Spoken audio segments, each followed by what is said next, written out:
Rookie defenseman Ken Baumgartner is joining us now for a few moments. Ken, you're here in the National Hockey League partly because you're an aggressive defenseman. We saw some of that towards the end of the second period.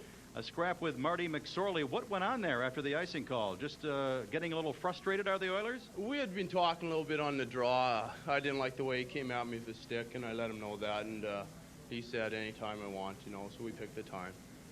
You might have had to better that, but I'll be hearing from him again. All righty, very good. Now, Ken, you're from Flin Flon, let me get that right, Manitoba. How big is the town? How cold does it get? And did you always play hockey? Is there anything else to do in Flin Flon besides play hockey? Okay, Flin Flon's about 10,000 people.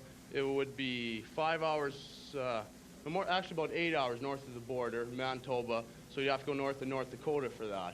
It gets pretty cold. I remember one stretch we had 4 or 5 weeks. It was the warmest we got was -30. So with the wind, it was pretty chilly. You tend to stay indoors. Hockey-wise, I played my minor hockey there. I was born and raised. I played 1 year Tier 2 as a 16-year-old. Then I moved to Prince Albert. Played 3 years under Terry Simpson, Western Canada Hockey League. We won the Memorial Cup 1 year. That was a highlight. Back to Flin Flon, there's not that much. Everyone grows up playing hockey. You curl and you can go uptown a bit. But like any Canadian boy, that's the thing to do. You were acquired in that multiplayer deal, Playfair and McKenna coming over from Buffalo a couple of years ago. But last year you went to play in Switzerland. Why did you decide to do that? Switzerland was a great option for me. It turns out my grandfather is Swiss, so I'm not considered an import. I have dual citizenship.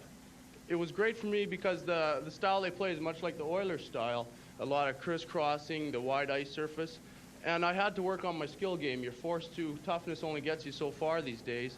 And to become a more multi-dimensional player, it was a thing to do. All right, now the third period coming up. What do you expect from the Oilers? What do you expect from the Kings? The Kings certainly did a great job of outskating the Oilers in that second period. We're going to come out hard. We need this win greatly. We've got tonight and tomorrow Calgary. We've got the All-Star break. It'd be good to come out in the winning. No, we're going to possibly go maybe one-man forecheck, and we're going to pick up, make sure our third guy's high, and we're going to do our best to pull this out. All righty, Kenny, thanks for the chat and the info on Flin Flon, Manitoba, and here's hoping you're around for a long time. Thanks, Nick. Ken Baumgartner, rookie defenseman with the Los Angeles Kings.